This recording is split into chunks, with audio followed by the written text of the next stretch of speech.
So many of us, if you were paying attention, knew that Australia was tyrannical in their COVID lockdown agenda, right? So many people were not being cared for. And, if you didn't take the vaccine, you were also a target. Having been in this space for quite some time, I have met some amazing people, and Hannah Penaluna is absolutely one of them. She is a midwife from Australia who fled that country to come here so that she could practice midwifery. And we are going to hear her story. We are going to hear the journey that a midwife takes and the education. And we are going to also hear of the experience that a woman in birth, no. Okay, hold on. That was too much. Too much. I know Kimberly writes hers all out and then she reads it, and I'm just not. You're fine. You're fine. It was okay. Okay. It is fine. All right. All right. Well, okay, we'll just start.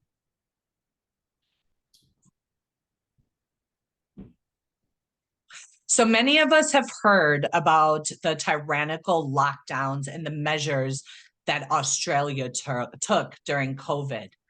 I have with me here today Hannah Penaluna, who is a midwife and was practicing midwifery there with the Indigenous people in Australia.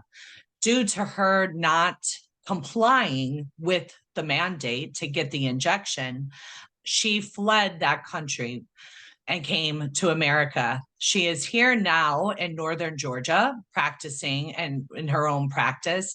And we are going to hear what that was like, as well as what it's like to give birth at home. Here in America, I learned that midwifery is practiced throughout most of the world, but here in America, it's hospitals that the women go to. And because of COVID, we have seen so many people wanting to have home births. So we're going to have a great discussion today. We have our tea. It's tea time.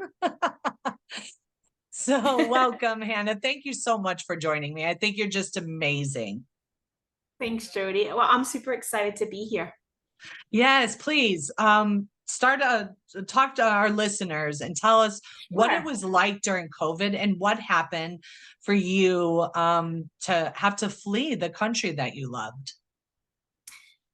Sure, yeah. So I have lived in Australia ever since I was 22. I grew up on the mission field. So I think that I already had a very different worldview having grown up in third world countries, and just, I guess, had a real respect for certain freedoms that we have and expect after growing up in that kind of lifestyle. So I moved to Australia when I was 22, met the love of my life and had 4 beautiful babies, beautiful home births myself.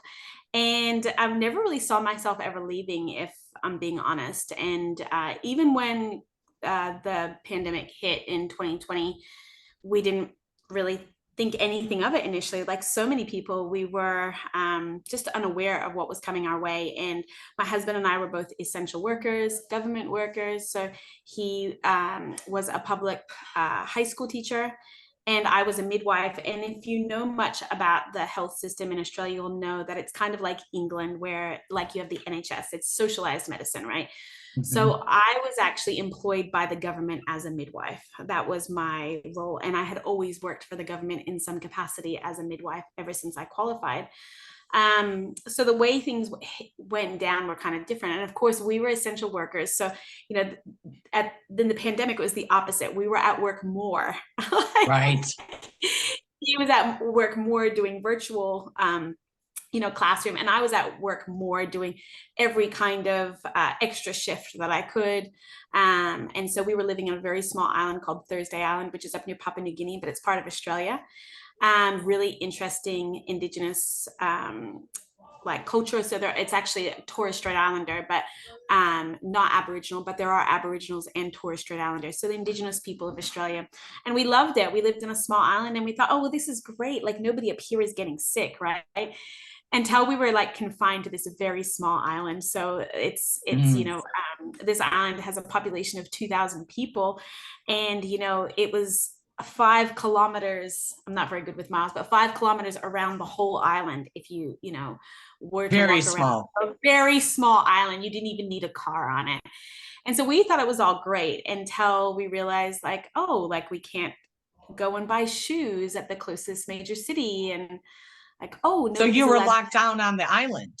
We were locked down on the island, and I worked in different communities, right? So I would travel between Thursday Island and the Cape. So if you know Australia, on the right hand side of Australia, and you look at Sydney and then go up north to Brisbane and keep going up north to Cairns where the Great Barrier Reef is, and keep going up to the top of that, you'll come to that point of Australia. And I was the traveling midwife that worked in those communities up on that right hand point of Australia.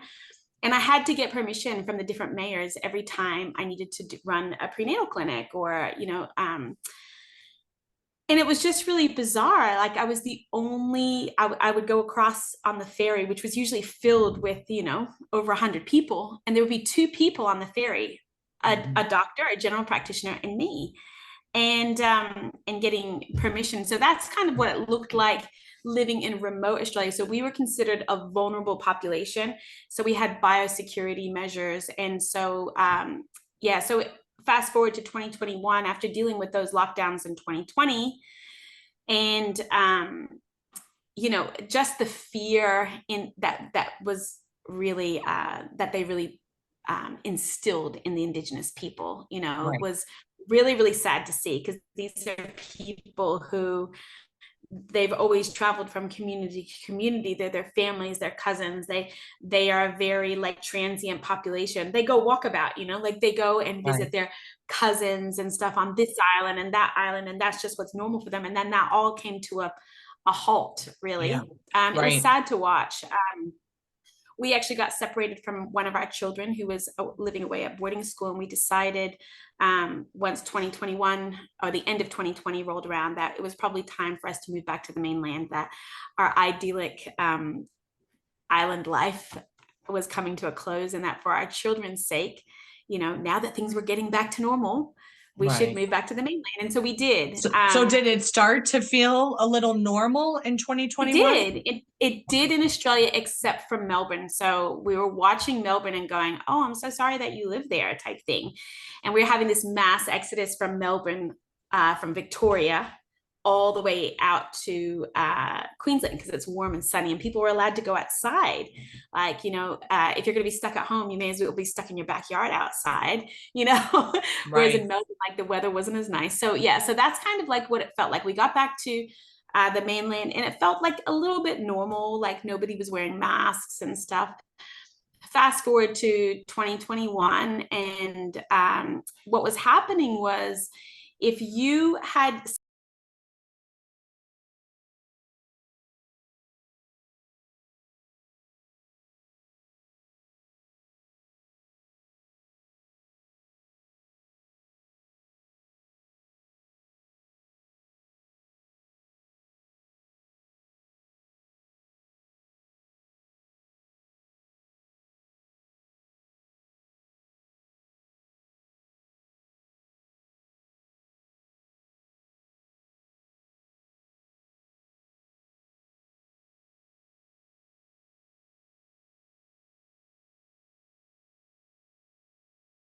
It's hard to know. I know that this was happening in Melbourne. It's hard to know because you didn't question it. Like I was working in the health system, so you would get a notification that you had been somewhere where there was a case, and they would put out this publication, like if you were at Kmart or Target or all these different places, and you now have to like isolate.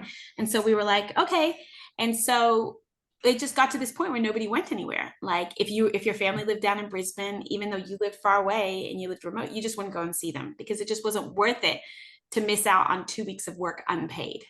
Right. A lot of people couldn't afford it either. So that's what it was really like. And then on top of that, the state borders were closed. So occasionally they would open at the end of 2020, and then they'd be open for 2 weeks here, and then there would be a case, and the state border would be locked down, and there would be military involvement at the state borders, military and police at the state borders. Mm-hmm. So it would be like, say, I don't know, from where I live, Chattanooga is closed. So, but that's Tennessee, and we live in Georgia, so you can't go to Chattanooga. And even if you work in Chattanooga, you're not allowed to go, because if you go to Chattanooga, you have to stay there. That's it. It's over. Mm-hmm. You can't cross state borders. So that's what it got like, and everyone just accepted it. And so we didn't go anywhere. We weren't allowed to go to funerals anyway.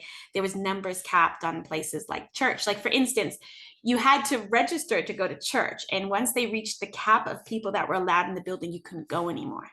Wow. Now, were the natives getting sick that you were taking care of? No, nobody was. We had, drills and ventilators that we were all supposed to know how to use. And I just remembered thinking every time I got called to a drill, look, I do babies. I'm not going to do airways. Like, it's not my thing. So I would go along to these drills and go, I'm not going to use it. I'm not going to use it. Like, this is not what I'm going to do. And truthfully, like, I mean, I wasn't there when we had our surge in early 2022, because Quote unquote. I had already been, I think it was about a month before I was terminated at that point. So, and we can go into that a little bit more, but basically, let's touch on that. Let's touch on, because I remember when you and I met, you told me that midwives, they go to their home and they do home births. That is commonplace in Australia. Almost everyone, right? No, it's not so common in Australia, but we do like home visits. So a lot of the women, it's still probably less than 1% of women will choose to give birth at home, but we have birth centers that are funded by the government, double-edged sword, right? So a woman can have a more natural birth in the hospital than what they can here. We have birth centers that are attached to the hospital. We have midwife only care. Every woman has a midwife. In Australia, every woman. Yes. Every woman. Okay, let's talk about that, because I think that's pretty fascinating. Okay. Mm-hmm. We don't have such a thing as labor and delivery nurses, right? We don't have them. It's not like anyone who works in labor and delivery, or we like to call it maternity in Australia. We don't call it labor and delivery. That's considered a very outdated term in Australia. We always say that pizzas get delivered, babies are born. Okay. And that language matters. So you don't call it delivery. You don't need to be delivered from something. You're giving birth, and it's a perfectly natural process that we were designed to do. So in Australia, we don't have labor and delivery nurses. We don't have labor and delivery. We have maternity, and we have midwives that staff the maternity unit at the hospital. Every woman has a midwife in labor, whether they're high risk or not. Okay. So if a woman is high risk, then she will have a doctor come and consult in her room as well, and sometimes be there for the birth, depending on how high risk it is. And obviously for C-sections, because that's surgery, you have a doctor and a midwife attends to take care of the baby, right? And so midwives do everything over there. So, back in Australia, when people would ask me what I did for work, and I'd say, oh, I'm a midwife, they would go, oh my gosh, I loved my midwife. I'm so grateful to I always thought that I would become a midwife one day, and but it's just so much work, and so I was like a mini celebrity when I would talk about being a midwife. Here, when I'm a midwife, it's like, oh, I think my cousin might have had a midwife. Right. You're like, what is that? What exactly do you do? So essentially, I mean, if we're going to simplify it, in Australia, we have nurses, labor and delivery nurses, and doctors, right? The midwife, we don't have labor and delivery. A midwife is not under an OBGYN. A midwife is a separate discipline to an OBGYN. A midwife works under a director of midwifery, and an OBGYN works under a director of obstetrics. Okay. We don't answer to them. We work alongside of them in collaboration together. But they're not in charge of us. So the idea here that a labor and delivery nurse, because nurses answer to doctors, right? nurses work under doctors, whereas midwives are considered autonomous practitioners. It's it's a completely different discipline. Yeah. And we're trained to work autonomously. We're not trained to work with doctors. So when I studied at midwifery school, there was a medical school, a midwifery school, and a nursing school all at the same university. And Okay. it's not some kind of like renegade radical midwifery movement. Right. It's just seen as normal, and Uh-huh. it's seen as a beautiful discipline. And yeah, so And that what's is a what training like? the training is rigorous. I don't know what nursing or midwifery training is like here, but the training is rigorous in that it's a 3-year degree, but it really should be 4 years, the amount that they pack into it. And you are doing, say, 3 hospital shifts or 3 whatever, wherever you work, because you get trained in hospital, home birth, and birth center in Okay. Australia, so that when you graduate, you can work in all areas. You are a midwife. You don't need to go and get extra training to do something else. Mhm. And so, and that's really wonderful. And so so some students worked in home birth during their student experience, and I did a few home births in my student life.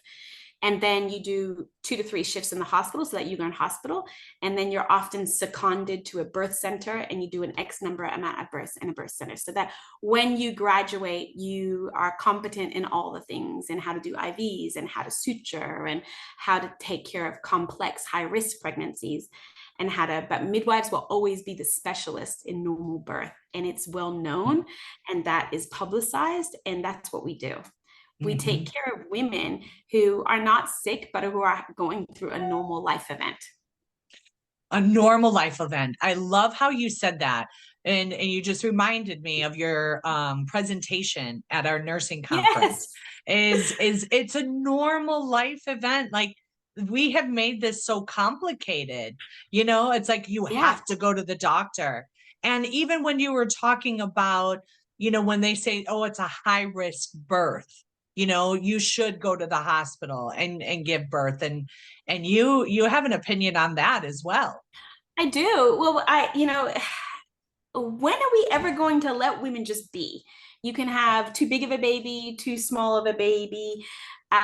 Preeclampsia is something here. I talk to clients, and they all seem to be like, oh, with my last pregnancy, I had preeclampsia. And so I go, okay, let's unpack that a little bit. Come to find out that they had like 1 or 2 high blood pressure readings.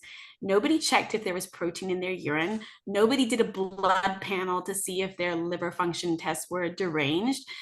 Nobody checked to see if there was kidney involvement. I mean, preeclampsia is a multi-organ. So to come to find out that they got super anxious because they were dealing with something, went to the doctor, had 1 high blood pressure reading. Next thing you know, they're being sent up to the hospital and being told that they have preeclampsia. And I'm like, well, I don't think Right. that was preeclampsia. Yeah. Then there's Hmm. the aging placenta. Oh, it looks like there's calcification on your placenta. So, this is now becoming a high risk pregnancy, and we need to do something to intervene.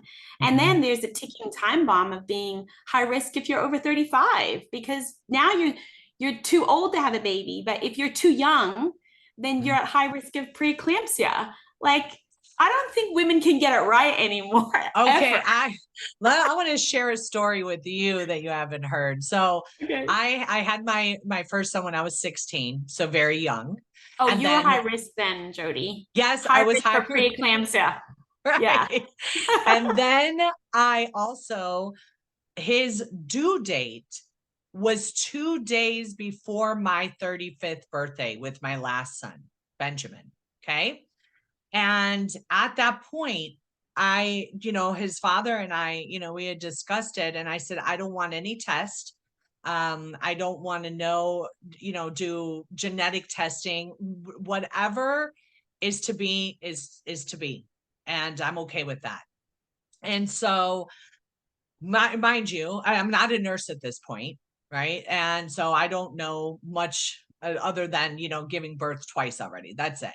So I Yeah. go to the OB, and they draw blood work and all of that. And I tell them, I don't want any genetic testing done, not doing any of that. I don't care. Well, they did. Yeah. And then they told me that that I was a high risk pregnancy because now I'm geriatric, because his due date was 2 days before or 2 days after my 35th birthday. So because I'm 35, now I'm geriatric pregnancy. And they proceeded.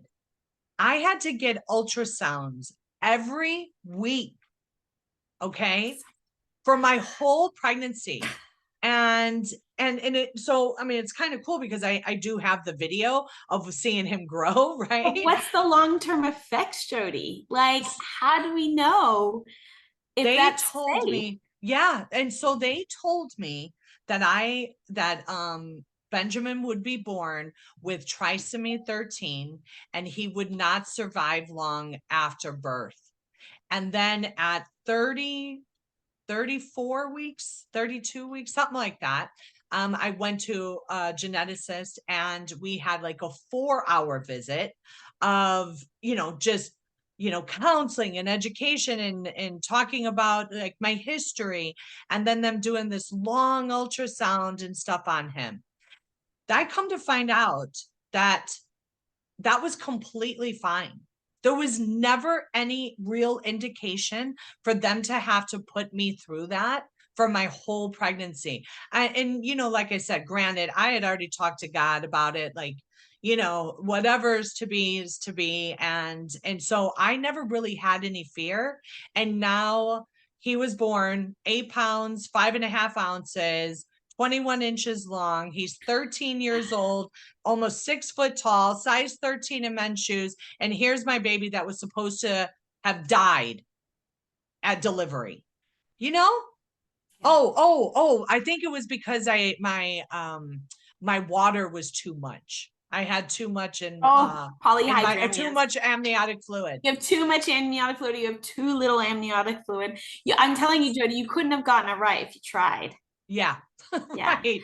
And it's bizarre to me because one of the things, and this goes back to the COVID thing, this was a huge alarm bell for me. One of the things that we got taught at university was that you never play a dead baby or a dead mother card because that's not informed consent. Okay. Right? Coercion is not consent. You never ever,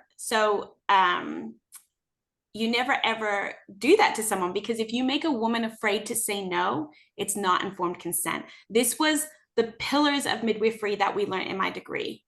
If you make her afraid to say no, it was never informed consent. So you never tell her that she may die or that her baby may die.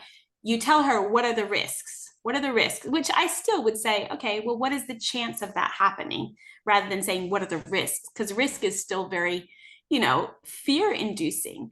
And the moment that I got pulled into my manager's office, and she said to me, and I was treated very respectfully in this whole process, but when they realized that I wasn't going to comply and that the time was ticking closer to that deadline of October 1st, 2021, when I was going to be suspended. Because you didn't take the injection. Because I didn't take the COVID vaccine. When I got pulled into my manager's office, she said to me, Hannah, it's not good news. And I said, I wasn't expecting it to be good news. Little did I know just how bad the news was going to be. And I didn't find that out for a few months later. But she said to me, they said that you'll be suspended, you'll go through a disciplinary action process. Eventually, you will likely be terminated, blah, blah, blah. And I said, at the very core of what we knew and what we were taught to be true in midwifery, we believe it's not informed consent if you make me afraid to say no. And you're making me afraid to say no right now, because I will lose my livelihood.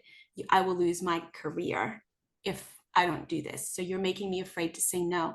So this is the very pillar of what we know to be true in midwifery. And how will I continue to practice if I comply? And I look at myself in the mirror and I know that I didn't do for myself what I know to be true and what I have to do for my client. It's not right. And she agreed with me. But that was the pillar, is like, it's not informed consent if you make her afraid to say no. So you being told that your baby was going to die. I mean, the risk of you having a baby with trisomy 13 or 18 or even trisomy 21, which is Down syndrome, at 35, I mean, the risk is still low, the chance, I should say, to Mhm. say that if you don't have this genetic testing, you're going to have a baby with trisomy 13 that's not compatible with life, your baby will die. End of story. Yeah. I Yeah. mean, I've seen women who have been in their 20s have a baby with trisomy 18. This is a God thing. And this is why, yeah, anyway, that's a whole nother story. But truthfully, Jody, you were never going to get it right. And that is why I'm so passionate, because I will say, you know, now for our listeners, I work 100% in my own practice as a home birth midwife. I very much work in a parallel health system, and I'm not sorry about it. And I would never go back, right? Um, but I do know the difference between a well pregnancy and a pregnancy with a mother who is sick. I do know the difference. And what I hear from most women who believe they had a high risk pregnancy is that they were not, in fact, high risk at all. But they believed it to be true, and it was frightening for them. They were they were coerced into doing things they didn't want. I mean, really, like, we think this has all come about just in COVID times, but we've been being groomed for a very, very long time. Yeah. Yeah, I agree. And Were you just it starts awakened to from birth. that? Yeah, I, did you know oh, that, or did COVID help that process? no, I was awake to it in my own pregnancies. I was awake to it. My mother chose to have home birth. So like I said, I was already aware. When you look back over the history of midwifery and where routine episiotomies came into place and twilight sleep and all those things from, um, like when they brought birth into the hospital from home, because you'll meet people whose grandmother and great grandmothers gave birth at home. But in the I can't remember the exact dates, but as time went on and they brought in this twilight sleep, so women didn't have to feel pain, they just slept, and then their baby was born, and this is great. And then in the 60s, I believe, when routine episiotomies really came into play. So I was awake to all of this. My mother had us at home, so I was awake. And I very much walked into midwifery knowing that I was working in a model that was substandard. But I Mm. also believed in making change, advocating for women, doing what I could do. I mean, you did too, Jody, as a Right, nurse, right? right. You do what you can do. You're well aware of the corruption. It's not something new. I mean, maybe when you were at university, you were bright-eyed and you thought you were going to help everyone. Oh yeah. But truthfully, you're not there to save people. You can't save them, but you can have empathy and compassion and give them good care with your clinical skills. And that's what I was there for. But as time went on, I was like, the very pillars that I practice under, I am now being asked to do things that I would never do to a client, to myself. Right. And I can't reconcile that. I can't go to bed at night. Like I can't continue to practice and tell a woman that she has options when I haven't allowed myself options. And That's so, right. and And I think that was a big issue too, where we have now. It's like if nurses and doctors stayed in, in the hospitals or in medicine, and they were coerced to get the injection and they did not want it, how can we trust them if they cannot honor their own autonomy? How are they supposed to help us honor the patients, right? And the people that come in. And guys, having said that, we do have one of our sponsors on the show is My Free Doctor, and Dr. Ben has helped thousands and thousands of people, even when he was being bullied and threatened around the country, to seek early treatment. So check out My Free Doctor. And when we come back, Hannah, I want to touch on that episiotomy and the twilight sleep and, the epidural, because, for me, when I gave birth to my son in 92, no, 91, in 91, women, and I don't know if it was just because I was young, but my family members, they were getting the epidurals. And for me, I felt like it was too new and nobody was coming near my spine, and I just did it naturally. So I'd like to talk about that as well. So we'll be right back.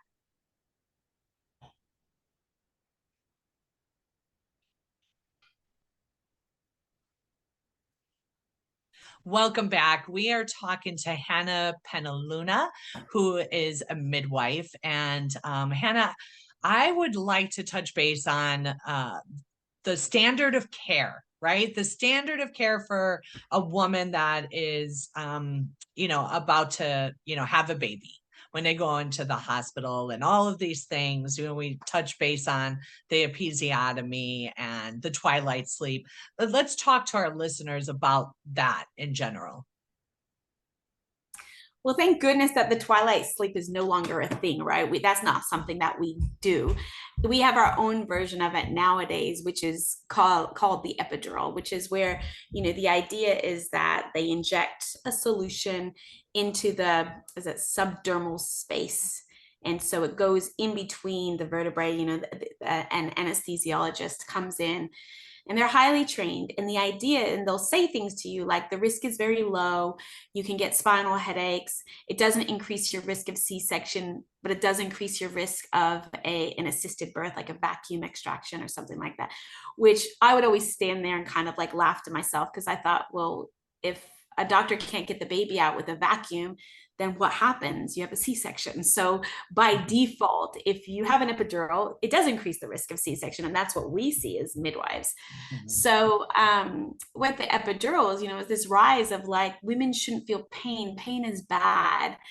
And that's simply not true. If we are cheering on, or we are training ourselves for a marathon, and somebody was running alongside of us the whole time going, if you feel pain, you can stop. You don't have to keep going. Don't be a hero. Like, right. We would think that that was incredibly unsupportive, mm-hmm. right? But truthfully, pregnancy and birth is more normal than running a marathon. A marathon is something that you have to train for. And I would say, to give birth exactly your mind, but we are designed, like we are created to do this, and our body actually knows how to do this. And what we've come to realize is, and what you will realize, I'm sure you've experienced this yourself, Jody, is that once you make one decision, like in pregnancy and birth, it leads to another decision to be made. Yes. Mm-hmm. Yeah. And so people like to call it the cascade of intervention. I hate calling it a cascade of intervention. It sounds so negative, but truthfully, like you make one decision, you'll have to make another.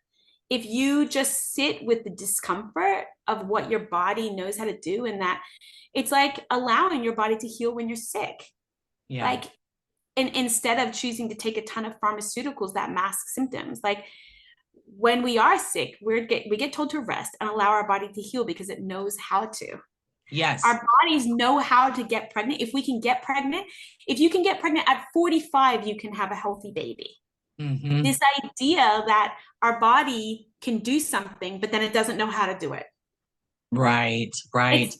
It's ludicrous. I mean, the same things, and I know you mentioned that you probably wanted me to talk about this as well, but the same thing goes on with what happens at birth. So, antibiotic eye ointment, which is, they only do that here in the US. They don't do that in the rest of the world. Mm-hmm. And most women go, oh, antibiotics at birth, that sounds good. Antibiotics are good. My baby might have an infection. Well, no, the risk of your baby being born with an infection, at the hospital, the risk of them getting an infection just for being born at the hospital is high.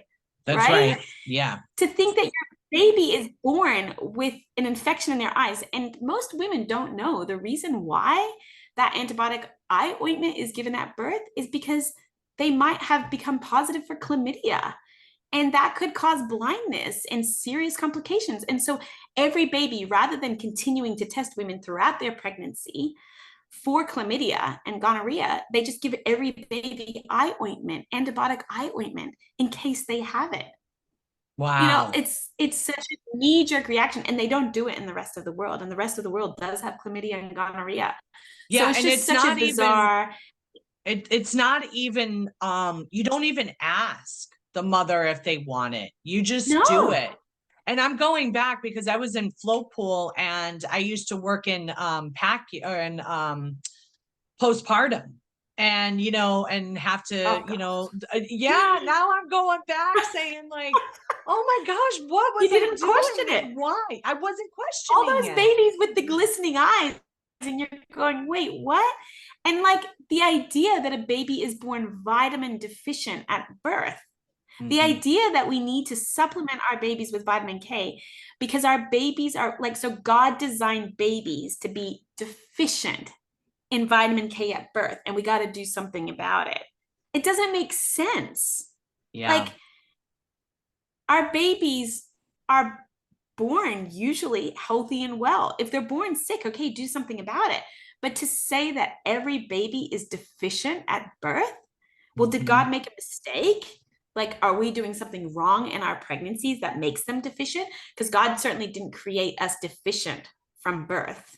Right. Like, it's just a very bizarre. And then you look at the Hep B vaccine, and that's right there with the eye ointment, you know? So like the Hep B vaccine, I don't know if you've done much research into it, but that came about for very similar reasons to the antibiotic eye ointment. So women at the beginning of pregnancy, they don't realize that half of that OB blood panel that they do is like STDs that they're being tested for. So you're being tested already to see if you're Hep B positive, right? Yeah. And then you get to birth, and so they've already said you're Hep B positive. But this is the thing: the Hep B vaccine came in because women were being sexually promiscuous in pregnancy and seroconverting to Hep B positive. And rather than testing them all again, they just introduced the Hep B vaccine For everyone. The idea that our babies would be exposed to a blood-borne disease at birth, I mean, that's ludicrous, right? Like, yeah. Unless if the mother's not Hep B positive, like what? Is it going to be a nurse that's bleeding all over your baby that's Hep B positive? Right. Right. Like, it's just, that's all I'm going to say is like, we really need to be informing women and arming them with information so that they ask questions. Because, you know, my rule is I also don't go the other way and fearmonger women into not having these things if they believe they want them. Okay. Right? Yeah. You give the women the information and then they make the decision, you know? So the idea from me and the very pillars of my home birth practice is that I want women to be well in pregnancy, and then I want them to stay well.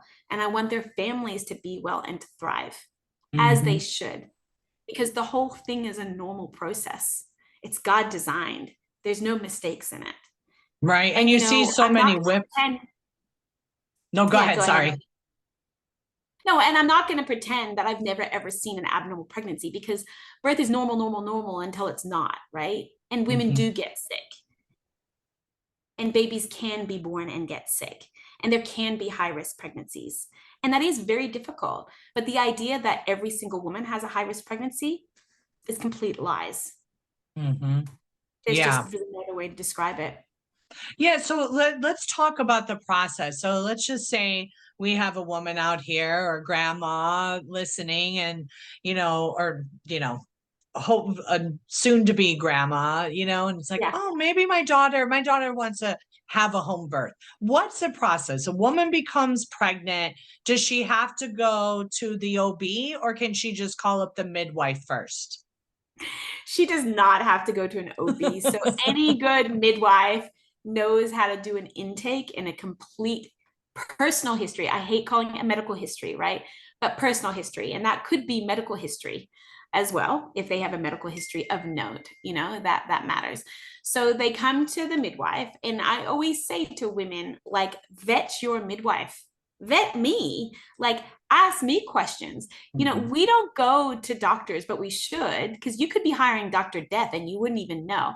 We don't go to doctors and say, okay, how many babies have you lost? How many mothers have you lost?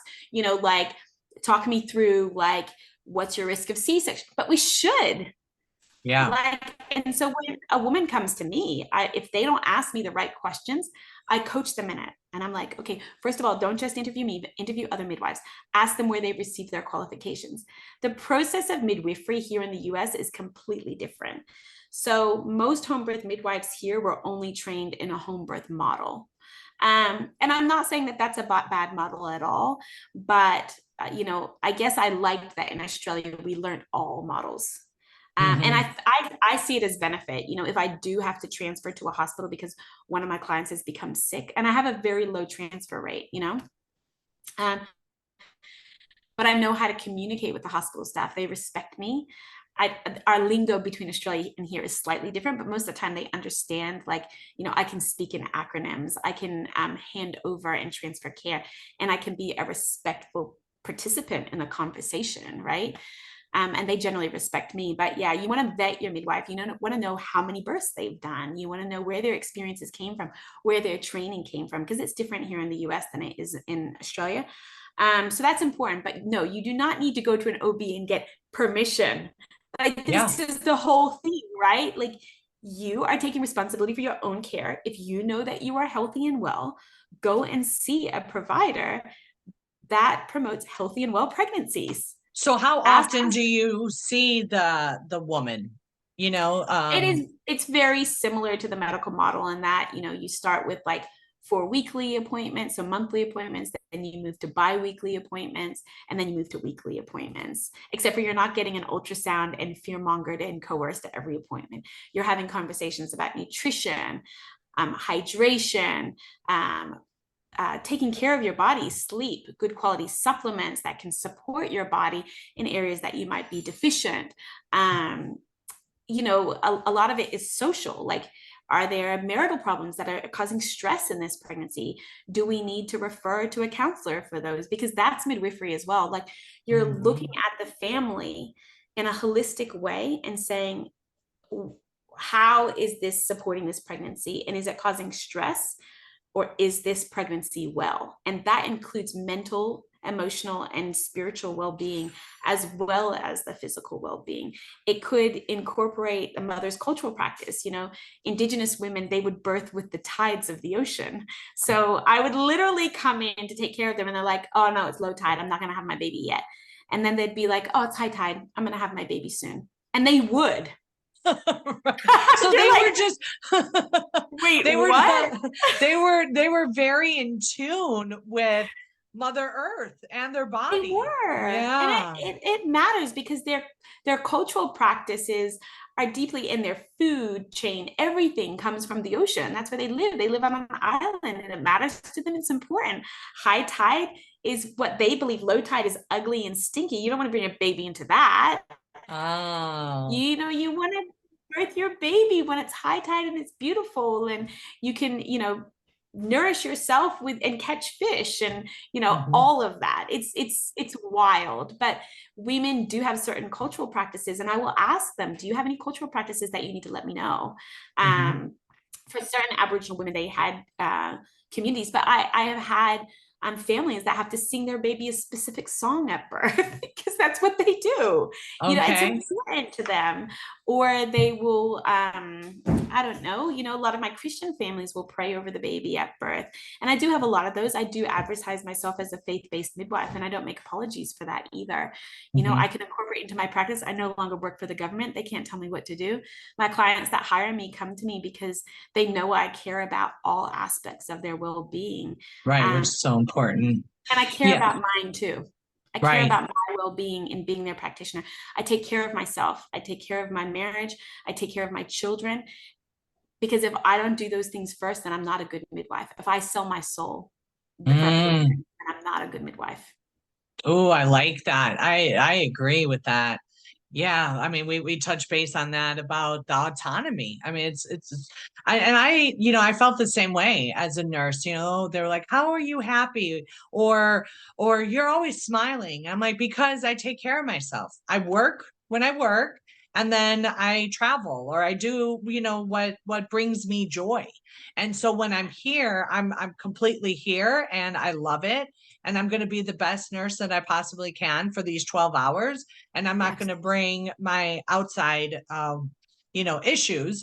And hopefully I didn't have many, or I got rid of those issues, let's say. But yeah, what do you think about, so first of all, I have a couple questions. One, okay. What is the percentage of women that say, I need an epidural, call the ambulance, I'm going to the hospital?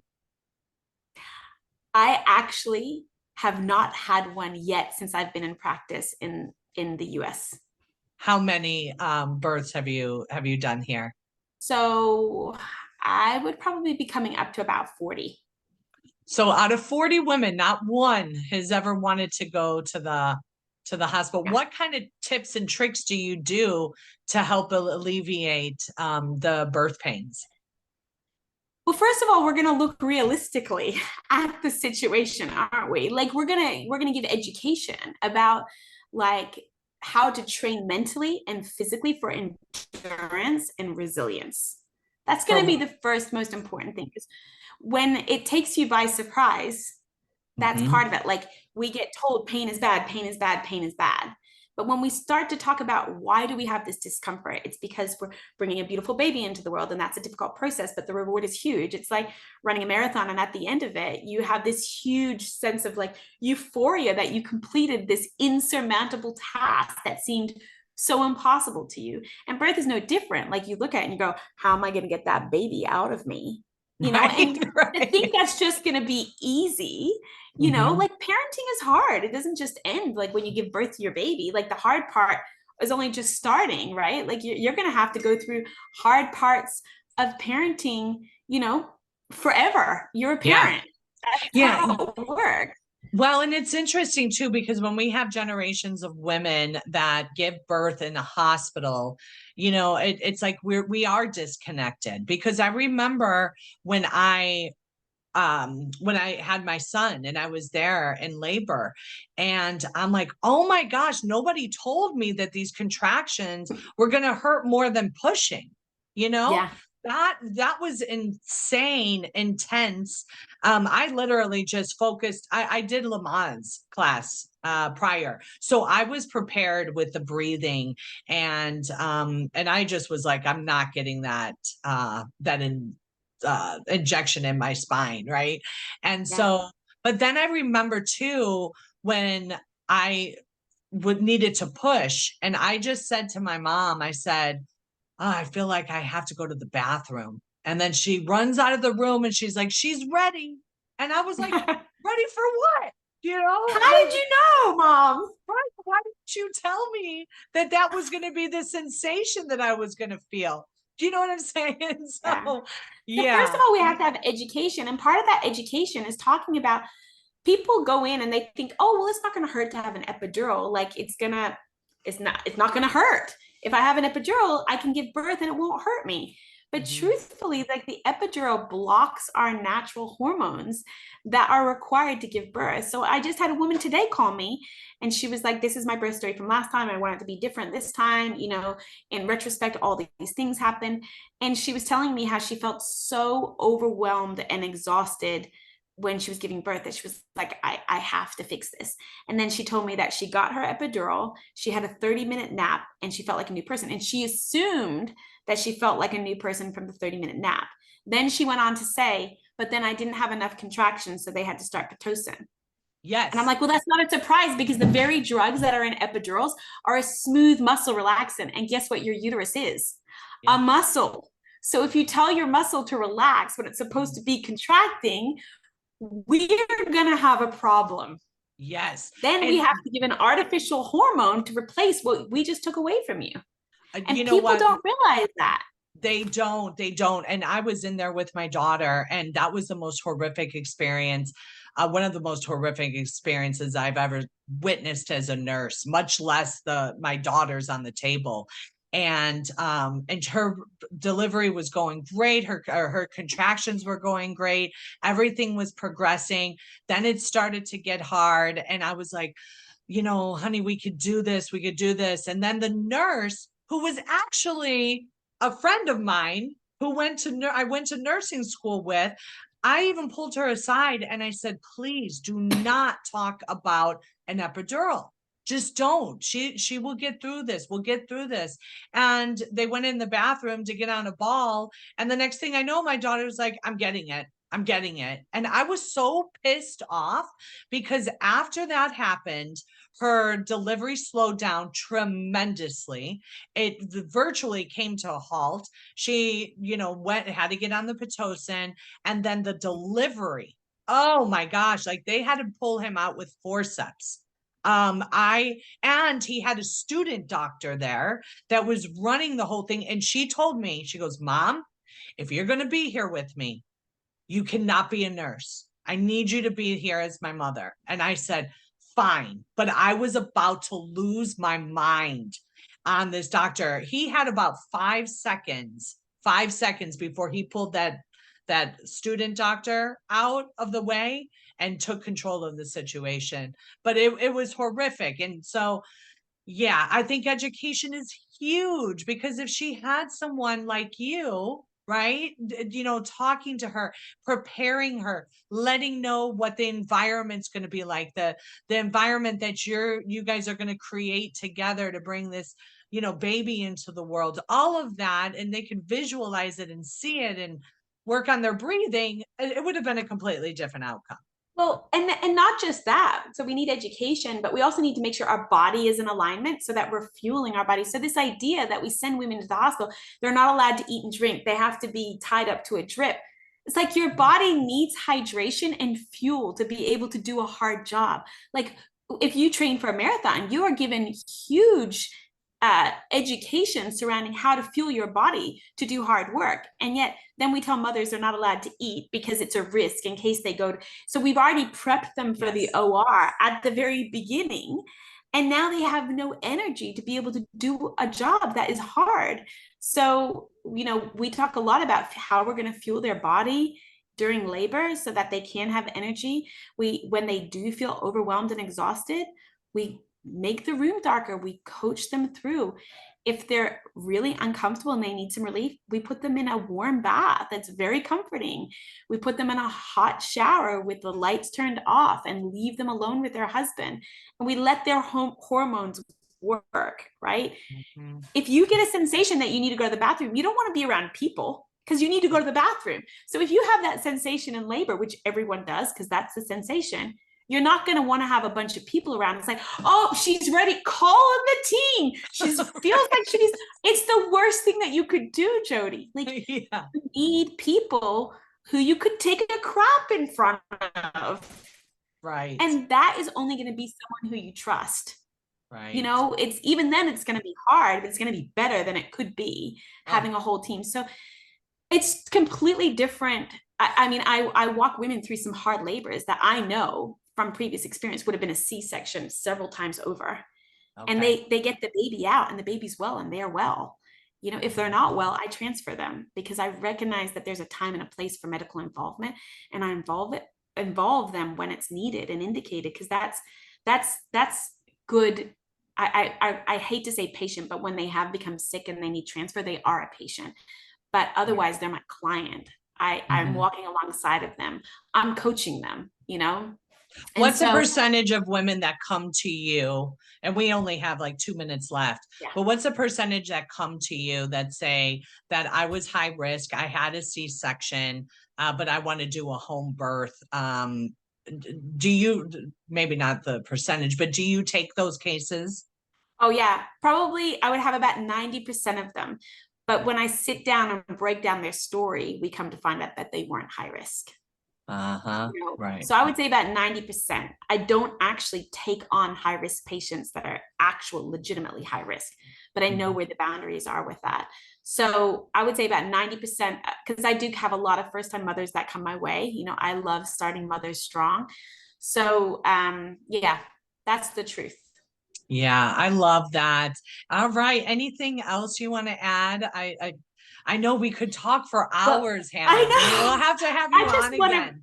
I want to really talk about midwifery and maternal health as like a public health initiative. That if we don't get it right at birth, then we're going to see this rear its ugly head all the way throughout this person's life, right? So I just feel so strong about starting motherhood strong. And I would say to every woman out there or who's listening, whose mother, whose daughters or nieces, or talk about birth and encourage them. Talk about it like it's achievable. Tell them the good stories and encourage them to seek out a provider that is supportive, that will walk alongside of them and doesn't see them as a case that needs to be managed. Yeah, I agree. I remember my mom told me, she goes, it's the hardest pain that you'll ever feel, but the easiest to forget. And and I thought that was beautiful because, if you did remember, you would never do it again. But guys, this is Nurses Out Loud. Send us an email, nurses@americaoutloud.com, if you want to hear any more information or tips or tricks from Hannah. Nurses@americaoutloud.com. We are 5 nurses that are brought together, bound by ethical principles, and on our mission to protect the heart, souls, and mind of humanity. The last 3 years have changed us in many different ways, and evil has ran rapid, but it has been exposed. We want to empower and encourage you to do the same. We are in a war for truth, and we're putting out a bounty on the real misinformation and exposing the purveyors of propaganda. Join us weekday with a different nurse host daily. No topic is off limits as we shine our light and expose the darkness.